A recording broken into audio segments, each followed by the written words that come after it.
Hello everyone. I said my name is Astrid Weber, and I work in user experience research at Google. And today I'm going to talk about redesigning information offerings for refugees, or how we spent the summer 2017 working on the European refugee crisis. And when I say we, I really mean we, and not only myself. This was the project team. Volunteers from throughout Google came together to work on this challenge, and we did have a partner. It's the International Rescue Committee, one of the world's biggest NGO leaders, I guess, in the space of refugee work. And so we joined forces with them, and Google.org sponsored them also beyond this project to make information offerings as accessible as possible for refugees, which resulted in the following brief, very much boiled down to redesigning the mobile website and digital information offering for refugee.info, which is a website, a mobile website, as well as an app, to make it as easy as possible for refugees to find relevant information. Before I deep dive into what exactly we did, I want to give you a little bit of context about the refugee crisis. It is at the moment the majority of refugees that come to Europe are entering through Greece. They're coming from Syria, Afghanistan, Iraq, Iran, Somalia, Pakistan, and other countries. You see the dots on the map indicating how much they come from each country. It's the largest actual refugee crisis that we're facing at the moment since World War II, and a total of 65 million people worldwide are currently displaced with the status of official refugees. Reasons for humans becoming refugees, it's along persecution for your political, ethical, ethnicity, nationality, or many refugees are simply forced to leave their country because of war. In July, Amnesty International actually released a new report in the Times magazine, which had this headline: 2017 on course to be the deadliest year yet for refugees crossing the Mediterranean. And just before we went onto our deployment, the Wired magazine wrote a story how online misinformation creates more obstacles for refugees, including, I'm sure you know about smugglers that have interests in actually making good business with refugees, as well as many other sources of information that come together on the social internet, some of them being valuable and others not so much, or being outdated. So I want to show you very briefly the app as it is, or as we found it when we started working. It's just fair and important to say that this app and mobile website came together over the last 3 years. The organization acted when help was needed and the information needed to be brought together.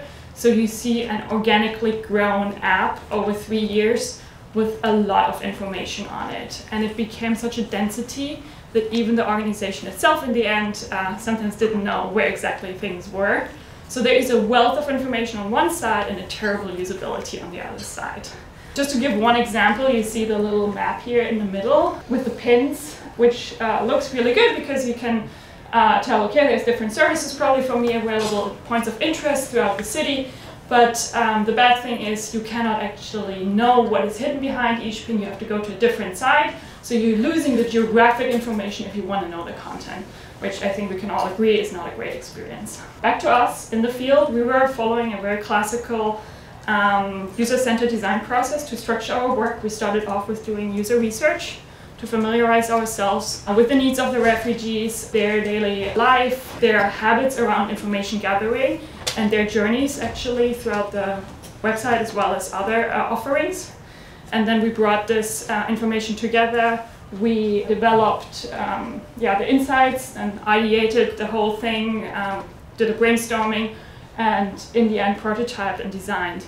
And then actually our deployment ended, but we have been continuing to work on this. So over the last half a year, things have come together and it's in beta now, which I'm happy to tell. I'm going to show you a few slides later what it came out of it. But back to research, because I'm a researcher, so I'm very interested into that part, how research can actually help to inform a project like that to be really user-centered. We started off with focus groups. This was organized for us by the IRC because we wanted to get to work the very first day, right? So we had to rely on them, and they were great in organizing all these people. I might have not started off with a focus group as my first research method, but really you're there in the field, you take whatever you get and you make it work. So we did that. Then we had the opportunity to continue with in-depth interviews, one-on-one, which gave us the opportunity to have people speak up more personally, really valuable. And then we went into the field. So we did visit the refugee camps. We were able to observe the people. And that was really, really valuable, because behavior and opinion, as everyone knows who's in research, can be two different shoes. And so we were able to collect so much information that in the end we as a team could sit down and really like go through critical user journeys in the existing site and app and identify some of the weak points by doing so. So that was our like research process in a nutshell. And let's see how actually our research helped to form a better understanding of refugees and their information needs. Just a quick disclaimer here, this is a much larger research project, so if you feel like, oh, there's just certain aspects, I can think of other ones, be assured there's a lot more aspects. I'm just going to present a few of them. If you're more interested, come speak to me afterwards. I can talk about this probably forever. First of all, as a researcher, we all learned that it's a lot harder to build up that trust and rapport that we need in order to have valuable UX research relationships with our research subjects, right? Because people are very frustrated. They've been in that case, those part of the research happened in Greece. They've been there for a long time. There was frustration. There was previously bad experiences with people who wanted stuff from them. So it took a lot longer to actually like make them understand and build up that trust that is needed for them to actually engage with you and tell you and show you what is important for the research.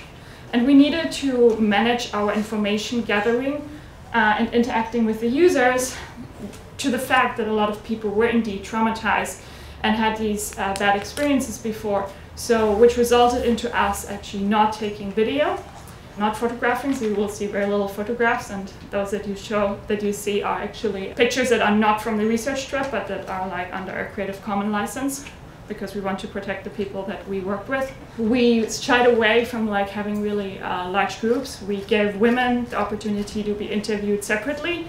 We interviewed families and people who knew each other together. And overall just tried to keep things low level so that the participants could feel as much as normality as possible and not be disrupted by us. Let's go to the first hypothesis, which is a really interesting one, because initially we were told, oh, you're coming to that refugee project. Of course it's mobile first, right? Everyone is expecting people bring along their mobile phones, so a lot of people from these countries that we looked at, research shows us, mobile phones is often the first time that they got online, so they are very, very familiar with mobile phones, right?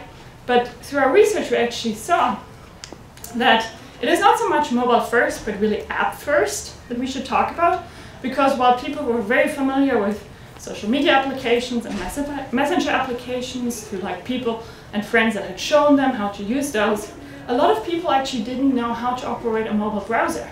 What it is that you put in is a web address and that you need to type something. So when looking into why the current site wasn't used as the NGO wished it to be, there was a lot of aha effects that we had there. And which of course told us that whatever we come up with needs to be as easy to be used as a mobile app, and indeed probably be a mobile app, and it should be advertised and shown to the people where they spend their time already, which is Facebook and Messenger applications, where they do hunt for information to inform the next steps on their like refugee journey. Secondly, we were told all refugee camps have Wi-Fi. That's great, but again, it really takes something else to like go and understand what it means, because what it means is the Wi-Fi spot is in one place. And that means you need to be physically really close, which means that people come there early will get more access than others who come later. And those people who occupy that area, which in many cases were men, make the case that women don't feel that comfortable to actually go there and join in. So women, much more largely, were in the non-Wi-Fi areas of the camps and didn't have the access. Again, something that we would not have known if we weren't there. Which of course implies that you need to look into how you can facilitate that process, what do extra spaces mean, what do women-only spaces, family spaces mean, to make sure that the information offerings actually do also meet your target group. And along with the previous insight, we discovered something else. Information channel number one is peer-to-peer conversation. So rumors dominate the information landscape and reach people offline as well as online. And refugee.info didn't really cater to that particular model. It is thought from the perspective that people come to a website and they have questions, and then they look for their answer within the site, and then they take the reply or the answer and they go and put it into practice.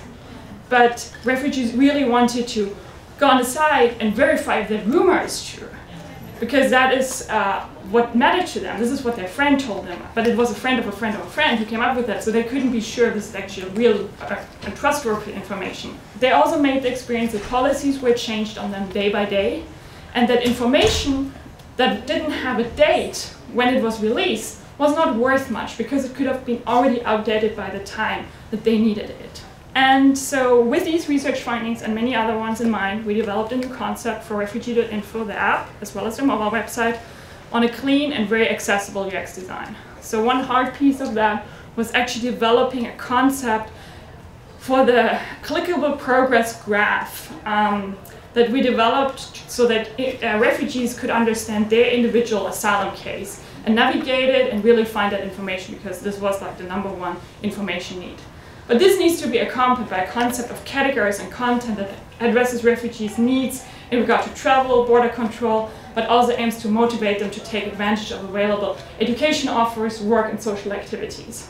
And lastly, we developed a social media strategy to make that very important plug-in that the app itself is actually being used from the places where the people naturally already spend their time. Here is a little quick sneak preview. You see our warm welcome, which came together because when you previously went on the page, actually the language selection was somewhere buried far down. People, especially important Farsi as well as Arabic as well as English, to be offered all as languages. But then also, where are you geographically? Because the moment you can tell us where you are geographically, we can already take a lot of the additional information away, so it's getting more simple for you.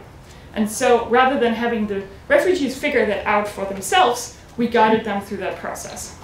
The second thing I want to show you is the new landing page, like homepage, that people come to.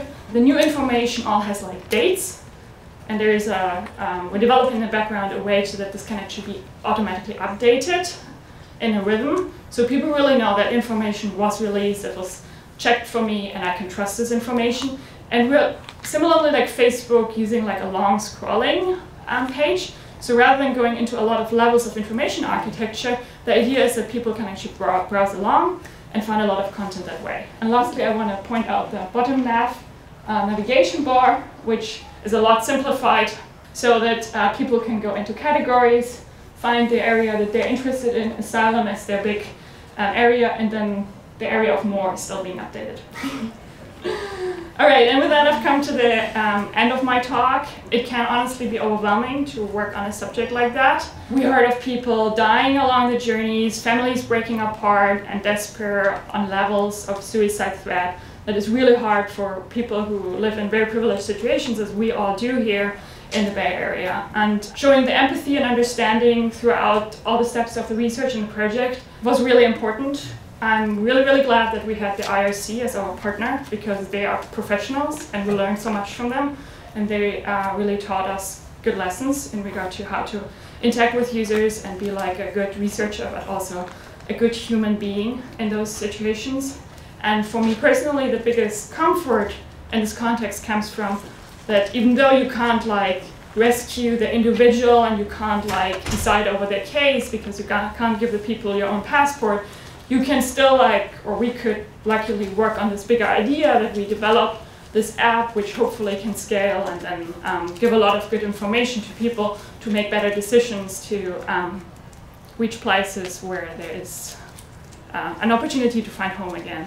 And so if you are not interested to get engaged with refugees, in the Bay Area there are several organizations. There's refugees living in San Francisco and I learned in the Bay Area they're looking for mentors. They're looking for people who can give, just integration into like mainstream life. So look on Google Maps or on Google and you will find a few of them. Thank you.